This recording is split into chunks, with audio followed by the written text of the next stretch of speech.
The phone in her bag was ringing, even though the girl had been dead for several hours. Then a message came from that number, "You're next." I wanted to run away, but it was already too late. I work as a photojournalist in the sleepy town of Miller Creek, Oregon. Usually, my days are spent between the local high school, the fire station, and Mary's Cafe, where they serve pancakes with maple syrup that could make you forget your own name. But on January 12th, everything changed. I was called to a scene on the outskirts of town, a place where hardly anyone goes unless they're hunting or seeking solitude. Yellow police tape fluttered in the cold winter breeze, 2 patrol officers stood with grim expressions, and there she was, a young woman, maybe 23, dead, carefully positioned on a swing set near an abandoned house. She wore a peaceful smile, as if she were simply resting after a long day.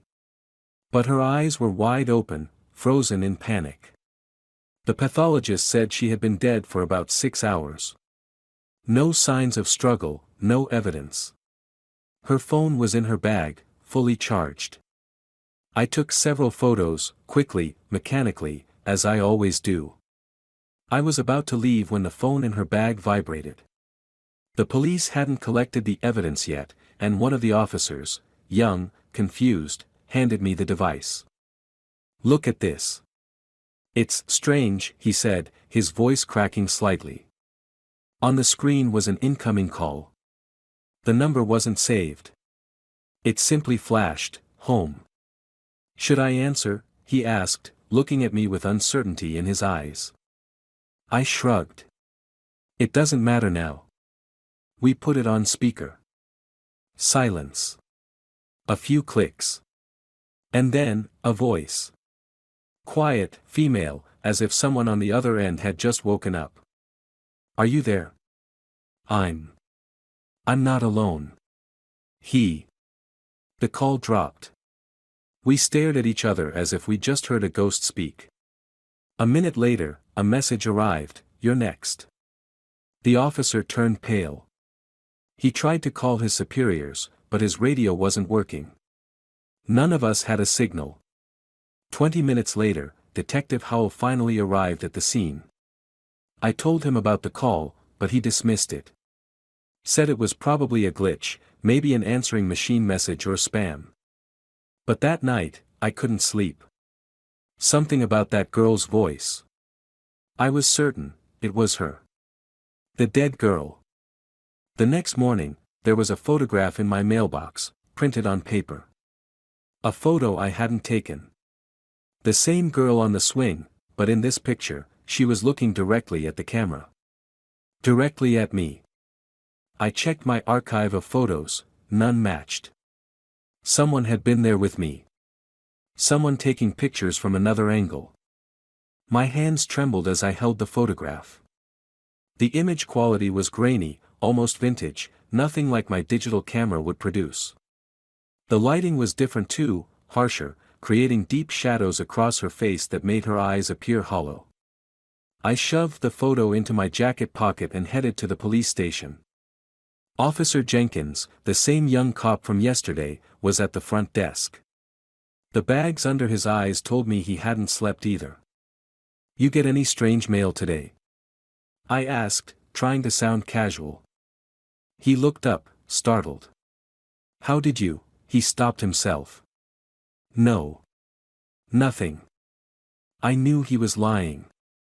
I pulled out the photograph and placed it on the desk. "Tell me what you know about her." Jenkins glanced around nervously before leaning in. "Her name's Ashley Morris. From Portland. Reported missing 3 days ago." His voice dropped to a whisper. Her parents said she called them saying everything was fine, but her voice was strange, like she wasn't alone.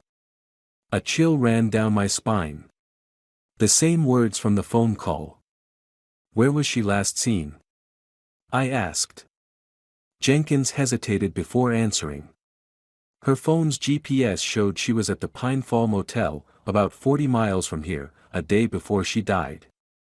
I drove there immediately, my mind racing with possibilities. The Pine Fall Motel was one of those places time forgot, a single-story structure with peeling paint and a flickering neon sign.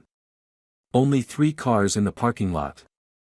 The owner, an old man with empty eyes that seemed to look through you rather than at you, claimed he didn't remember any girl matching Ashley's description.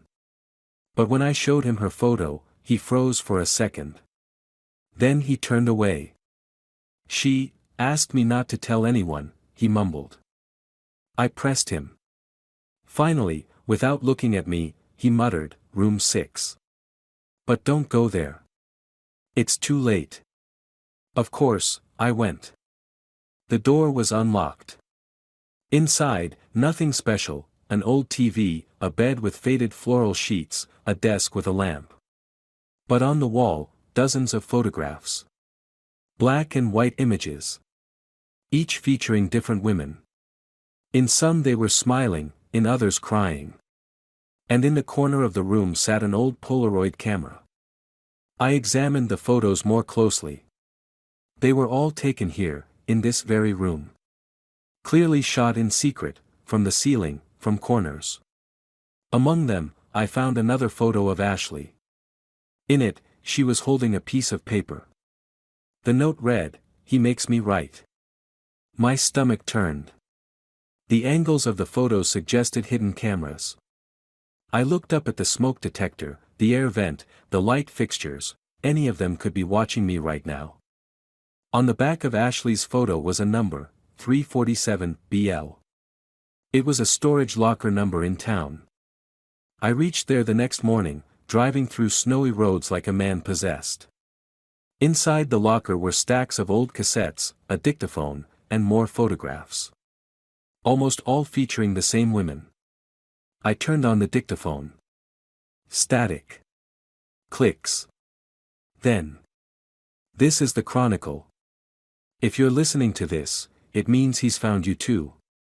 He only photographs those who are afraid. He loves fear. Don't be afraid. Don't let him. Another click. End of recording. I dropped the dictaphone. A minute later, the light in the storage unit went out. Just for a second. When it came back on, there was a box by the door that definitely hadn't been there before. I opened it, and saw my own photograph. Taken yesterday. Me, at the entrance to the motel. My heart pounded in my chest. Whoever this was, they were tracking me now. I rushed to my car, constantly checking over my shoulder. The parking lot was empty except for my vehicle. As I fumbled with my keys, I noticed something on my windshield, another photograph, this one of me entering the storage facility less than an hour ago. I drove straight to the police station. They didn't believe me. Said all this could be part of someone's sick game, and the photos could have been doctored. But I noticed how one of the officers secretly pocketed one of the photographs. It showed his daughter. Officer Jenkins pulled me aside after the others dismissed my claims. "Listen," he whispered, "Detective Howell told us to drop this. Said it's just a simple case of overdose that looks suspicious because of the positioning." Overdose? I questioned. There was no mention of drugs. Jenkins' eyes darted around nervously. The toxicology report came back this morning. High levels of some experimental sedative. But. He hesitated. But what? There was something else. A substance they couldn't identify. And marks on her neck that weren't consistent with hanging or strangulation. More like injections. I thanked him and left, more confused than ever. Back in my apartment, I spread out all the evidence I had gathered, the photographs, my notes from the motel, the dictaphone. I started connecting threads, looking for patterns. The women in the photos were all between 20 to 25, all with similar features, dark hair, slight build. All had been reported missing from different towns within a 100-mile radius over the past 3 years. All were eventually found dead, positioned in public places as if they were simply resting. I created a timeline on my wall, connecting disappearances with discoveries. A pattern emerged: each woman was found exactly 3 days after disappearing. And each was found in increasingly public locations, as if whoever was doing this wanted them to be discovered sooner. 3 days had passed since I found the first photograph. I hadn't slept. The cameras in my apartment started malfunctioning. Yesterday I woke up to the sound of a Polaroid camera. But I live alone. This morning, I received another message from that same number. He's closer than you think. I checked my apartment again, every corner, every vent, every possible hiding spot. Nothing. But when I looked at my reflection in the bathroom mirror, I noticed something on my neck, a small, red mark. Like an injection site. I called Jenkins immediately. I need to know more about that substance they couldn't identify, I demanded. His voice was shaky. I shouldn't be telling you this, but it was some kind of tracking compound. Military grade. Not available to civilians. Military? I echoed. Is that where this leads? I don't know, man. But my daughter, his voice cracked. The photo they left me. She was at college yesterday. No one should have been able to take that picture. Just as we were speaking, my phone beeped with an incoming email. A video attachment. No message. I'll call you back, I told Jenkins. The video showed Ashley Morris, alive, sitting in what looked like room 6 at the Pinefall Motel. She was speaking directly to the camera, her eyes clear but frightened. My name is Ashley Morris. If you're watching this, you've been chosen. He finds people who notice things others don't. People who can't let go. Like you. He's not just one person. They're everywhere, watching. Testing. They want to see how we react to fear. What it does to us. How it changes us. She looked over her shoulder, as if hearing something. I tried to run. It doesn't work. They always find you. The only way out is to. The video cut to black. Then, for just a second, a frame flashed, a map with a location marked. I paused it, took a screenshot. It was pointing to an old research facility 10 miles outside town. I grabbed my camera, a flashlight, and headed out. The rational part of me screamed to call the police, but what could I tell them? That I was following a clue from a video sent by a dead woman. The facility was abandoned, windows broken, nature reclaiming the structure. The main doors were chained, but a side entrance had been forced open. Inside, the air was thick with dust and the smell of chemicals. My flashlight beam cut through the darkness, revealing overturned furniture, scattered papers, broken glass. In what must have been a central lab, I found a wall of photographs, larger, more professional than the Polaroids. Hundreds of them, documenting what looked like experiments. Subjects in various states of fear, their vital signs recorded in neat handwriting below each image. A noise behind me, footsteps. I ducked behind a desk, heart pounding. The beam of another flashlight swept the room. Hello. It was Jenkins' voice. Are you here? I stood up, relief washing over me.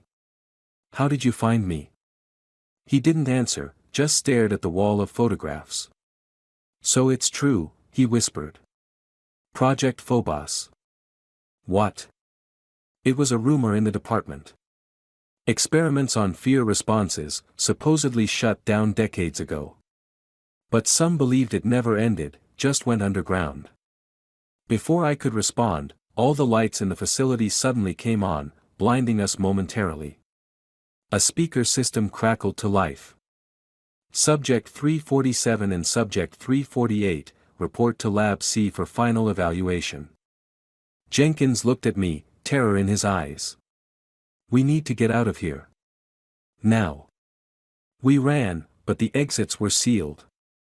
Electronic locks that hadn't been there before now secured every door. We were trapped. There must be another way, I insisted, trying doors at random. Jenkins' phone rang. He answered, putting it on speaker. That same voice, soft, female, are you afraid yet? Good. That's what they want. Who are you? Jenkins demanded. Ashley Morris. Or what's left of her.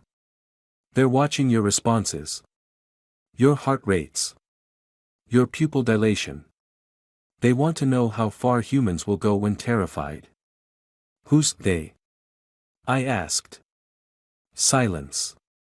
Then, not just people. Something else. They've been studying us for years.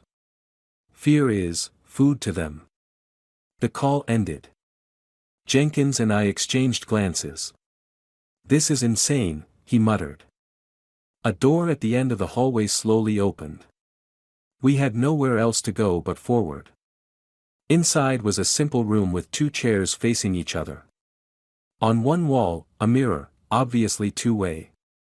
No cameras visible, but I knew they were there. What now? Jenkins asked. His phone chimed with a text message, one must stay. One may go. Choose. 3 days have passed since then. I'm still here, in this facility, but not as a prisoner anymore. They say I've passed the test. That my fear response was optimal.